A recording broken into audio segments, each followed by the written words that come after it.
안녕하세요. 저는 올해 30대이고 결혼 5년 차의 여성입니다. 남편과 저는 사회생활을 하다가 만나게 되었어요. 제가 부모님과 일하는 식당에 점심시간마다 자주 찾아오던 남편은 어느 날 저에게 자신이 살면서 한 번도 이런 말을 부끄러워서 해본 적이 없는데 그쪽이 너무 마음에 든다고 제가 보고도 또 보고 싶어서 3개월이나 이 식당에 온 거라고 말을 꺼내더라고요. 저는 진짜 몰랐거든요. 남편 회사 근처에 있는 식당이라 그저 자주 오는 남편을 보고 우리 식당 밥이 입맛에 맞는가 보다라고 생각을 했었죠. 남편은 근처에 번듯한 회사를 다니고 있었습니다. 저는 대학을 졸업하긴 했지만 사실 그렇게 좋지 못한 대학이었고요. 딱 봐도 남편은 이미지가 연봉 높은 대기업에 다닐 것 같아서 없지 않아 좀 부담스러운 것도 있고 갑작스러운 말에 저는 생각 좀 해보겠다는 말을 하였습니다. 그 이후 남편은 처음이 너무 힘들었지 저에게 마음을 표현한 이후부터 더욱 안달이 났는지 이제는 점심이 아니라 저녁까지 찾아와서 매일같이 한 번만 자기랑 데이트하자고 졸라댔었습니다.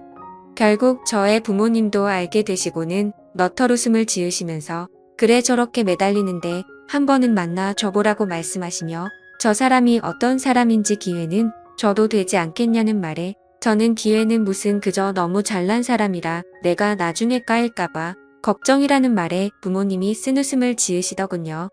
그렇게 남편의 성화에 못 이겨 데이트를 시작하게 되었습니다. 남편은 제가 생각했던 것보다 더 대단한 사람이었습니다. 그냥 식당 근처가 회사촌이라 회사 직원인 줄 알았던 남편은 회사 직원이 아니라 알고 보니 한 회사를 이끌어가는 대표더라고요. 물론 직원이 아직 8명밖에 없는 조그마한 스타트업 회사 대표라고 그리 큰 것도 아니라는데 월 매출이나 순이익은 들을수록 제가 상상도 못 해본 수준이었고 학교 또한 명문대를 졸업한 남자였습니다. 그래서 첫 만남 이후에 집에 와서 곰곰이 생각하다가 진짜 이건 아닌 것 같다고 자기와 너무 차이가 나서 부담된다니까. 밤에 남편은 저를 찾아와 손을 붙잡고 잠시 끌고 나가더니 저에게 이렇게 말하였습니다. 내가 모자란 인간이라서 안 된다면 이해는 하겠는데 그게 아니라 단순히 너무 차이가 나서 부담된다고 거절하는 건 난 도무지 이해가 안 된다고. 나는 내가 잘났다고 자랑한 것도 없고 그저 정말 지금까지 열심히 살아온 걸 말한 것뿐이고 누구를 만나든 정말 내 자신이 떳떳하고 싶어서 그런 거였다는 말에 저는 남편에게 말하길 제가 당신을 만나면 제가 떳떳하지 못하다니까. 그 떳떳하지 못하다는 것을 내가 채워주면 되지 않냐고, 내가 그만큼 잘하면 되지 않겠냐는 말로 무작정 저를 설득하더군요. 저는 그런 남편의 끈질김도 끈질김이었지만 그렇게 자꾸 매달리니 가랑비에 옷 젖는 줄 모른다는 말이 맞는지 어느새 남편에게 정이 들어버려서 끝내 사귀게 되었습니다.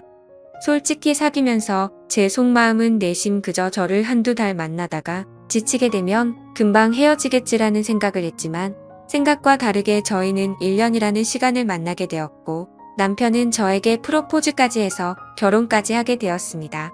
남편은 자기가 입 밖에 내뱉었던 대로 여자들한테는 숙맥인 수준이라 처음 본 여자한테 말 건다는 건 진짜 상상도 못할 수준이었지만 책임감이 엄청 강해서 자기가 한 말은 반드시 지키려고 하는 노력하는 남자였습니다. 이런 남편의 좋은 성격이 결혼을 하고 나서 저에게 엄청난 스트레스가 될 줄은 결혼할 때까지만 해도 저는 전혀 몰랐습니다. 남편은 자신이 전셋집도 있고 그냥 저보고 몸만 들어와서 살라고 청혼했는데 그게 어디 말처럼 쉽나요? 저의 부모님도 그 이야기를 듣고는 그건 그렇게 하면 절대 안 된다고, 안 그래도 남편에 비해서 모자란데 그렇게 정말 몸만 갖다 가는 시댁에 무슨 소리를 들을지 모른다고 남편을 오히려 타박하시며 잠깐만 기다려보라고 말씀하셨고, 그러곤 제 어머니는 무언가 깊은 곳에서 고이 간직하던 걸 꺼내 보시더니 저희 예비 부부에게 말씀하셨습니다. 딸 결혼을 지원해 주려고 정말 고이고이 조금씩 모아둔 돈이라며 1억이 들어있는 통장과 도장을 내주셨습니다. 그 이후로 제가 걱정되었던 건 바로 떨리고 떨리던 시댁이었죠. 처음 시댁에 인사를 드리러 간 날 남편과 도련님 그리고 시부모님들이랑 첫 대면을 한 날이었는데 다들 저를 따뜻하게 맞이해 주셨는데 시어머니는 자기 아들과 너무나도 모자란 제가 마음에 안 드셨는지 대놓고 무시하고 면박을 주시더군요.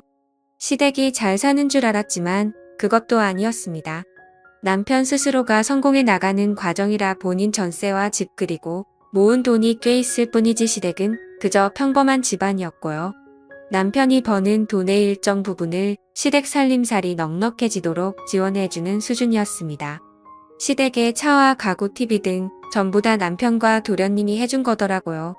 도련님도 남편이랑 성격이 많이 닮았는데 무려 동생은 의사였거든요. 이 집은 자식 농사를 진짜 잘 지은 케이스였고 다행히 아들 둘 다 성격은 시아버지를 닮아서 책임감이 강하고 약자를 돌보는 그런 성격이었어요. 시어머니는 그런 아들 일세를 엄청나게 부리는 여자였습니다. 첫 만남부터 제가 그리 마음에 안 드는 걸 대놓고 표현했지만 상견례에서 부모님 앞에서까지 그럴 줄은 몰랐어요. 상견례 식당에서 종업원이 음식을 가져다 주자 음식 장사하는 것들은 몸에서 음식 냄새가 배어서 근처에만 가도 코가 막힌다는 말을 저한테 대놓고 할 정도였죠. 저밖에 못 들어서 다행이었지 누가 봐도 저와 제 부모님을 비하하는 발언인 것을 알았습니다. 제가 너무나도 서운해서 나중에 그런 사실을 남편에게 말하자 남편은 제가 잘못 들었겠지라며 믿질 않더군요. 자기 엄마가 돈은 좀 밝혀서 그렇지 그런 경우 없는 소리를 하시진 않을 거라면서요. 그래서 저는 시어머니의 발언에 대해서 제가 잘못 들은 거라고 세뇌했습니다. 그렇게 결혼을 하고 나서도 저는 부모님 식당에 나가서 일을 하자 시어머니는 어느 날 저를 불러서 언제까지 그 부엌대기 같은 천한 일 계속할 거냐며 그것도 자기 아들 회사 근처에서 직원들한테 부끄럽게 뭐 하는 짓거리냐며 저를 보자마자 소리를 질러대더군요. 저는 시어머니의 울음장에 순간 주눅이 들어서 아무 말도 못하고 있었고 심지어 시어머니가 말하는 욕을 다 듣고 있다가 집에 돌아와서 부모님께 시어머니가 자기 아들 직원들 다니는데 이러고 있는 게 마음에 안 든다고 했다고 하니 부모님께서도 그럴 수도 있겠다며 너도 그냥 가정주부로 이제 살으라고 우리도 이번에 건물 계약 기간 끝나면 옮길 거라고 하시더군요.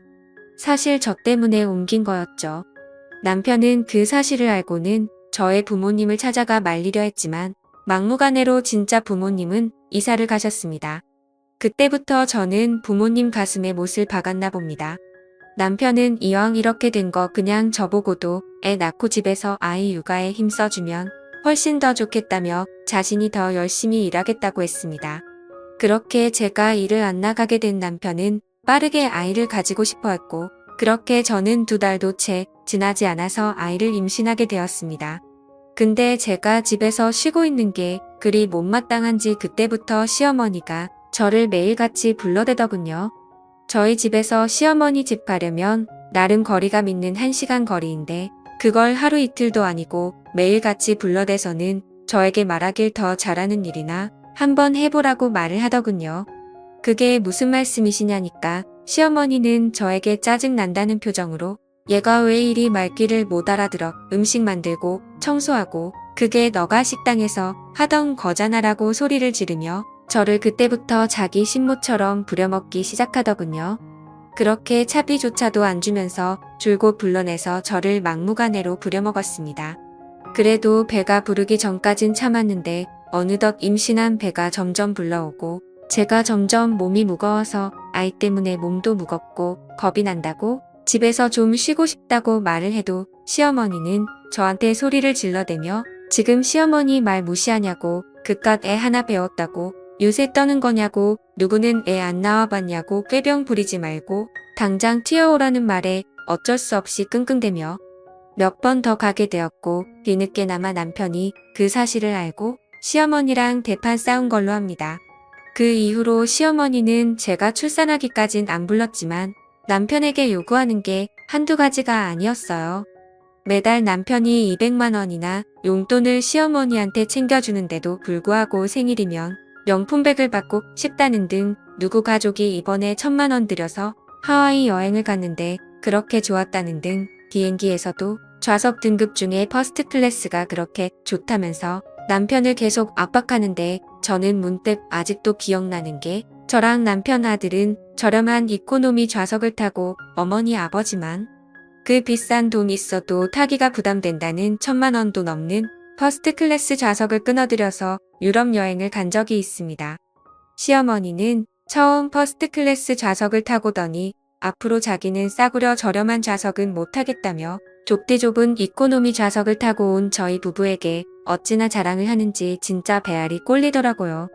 남편이 버는 돈을 마치 자기 주머니처럼 생각하며 남편을 만날 때마다 수시로 요즘 돈은 얼마나 들어오는지 물어보던 시어머니. 지금 다시 생각만 해도 치가 떨립니다. 압니다. 제가 얼마나 바보 같은지요. 돈 버는 남편이 그렇게 가만히 있는데 제가 시어머니랑 머리끄덩이 잡고 그렇다고 싸울 순 없었어요.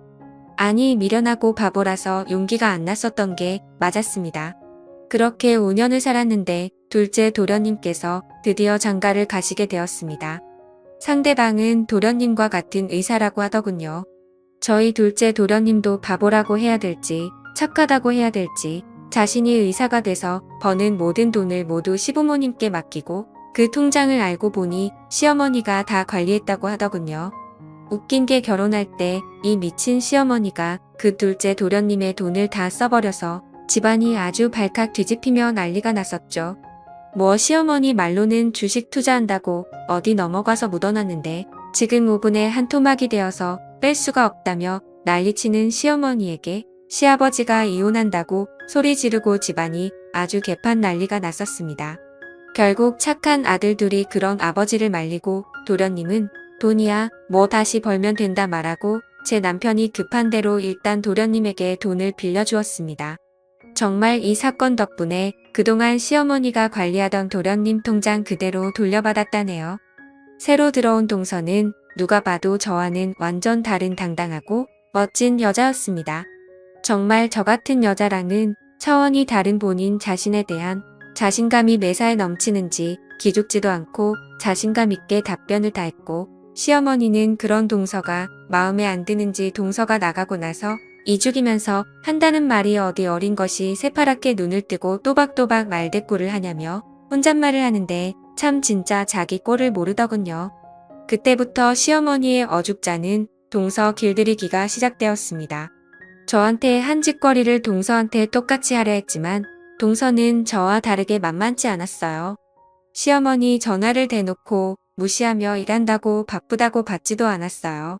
그 이후로 동서가 저한테 전화가 와서 말하길 형님 그동안 어떻게 이런 걸 당하고만 사셨냐며 자기는 절대 이렇게 못 산다고 말하더군요. 그때부터 동서와 시어머니의 신경전이 시작되었죠. 시어머니는 대놓고 둘째 도련님 돈들을 들고 가려고 하셨고 맨날 명품이다 어디 가고 싶다고 말하면 동서는 결혼할 때 한 푼 안 보태주셔놓고 바라시는 게 너무 많으시다고 면박을 주더군요. 진짜 옆에서 어찌나 속이 시원하던지 대박.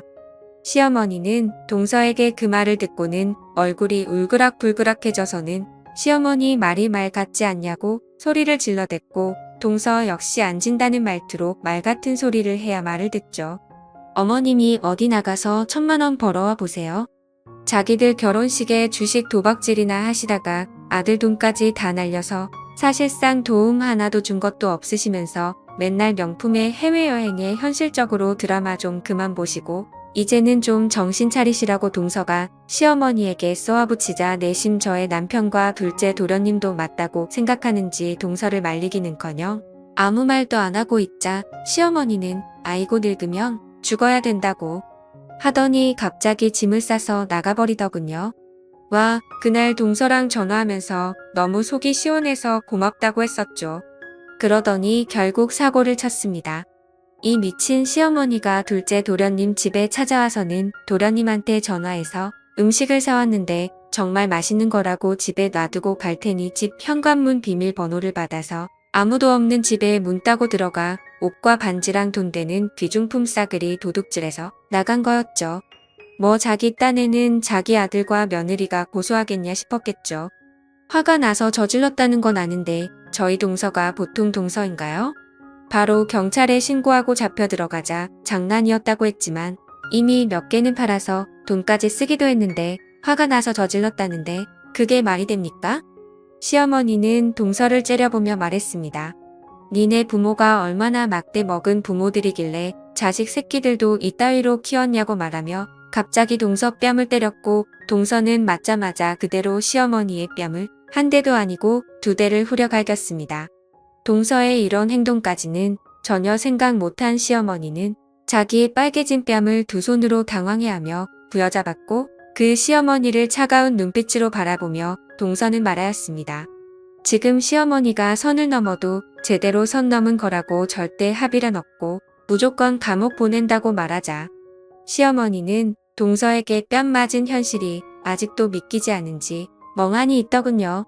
저는 내심 속이 시원하면서도 저 역시 뺨까지 때릴 줄 몰랐던 이 상황을 어떻게 해야 할지 몰랐습니다. 사실 시어머니가 도가 지나치게 선을 넘은 건 맞았으니까요.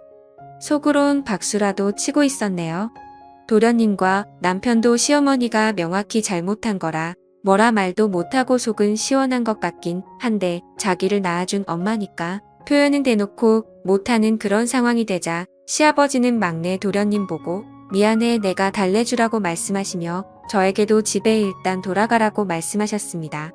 그 이후로 시아버지는 동서에게 연락해 이번 일은 시아버지 얼굴을 봐서라도 한 번만 없던 일로 하자고 해서 탄원서하고 잘 처리했고 시어머니는 그 이후로 진짜 쥐 죽은 듯이 삽니다.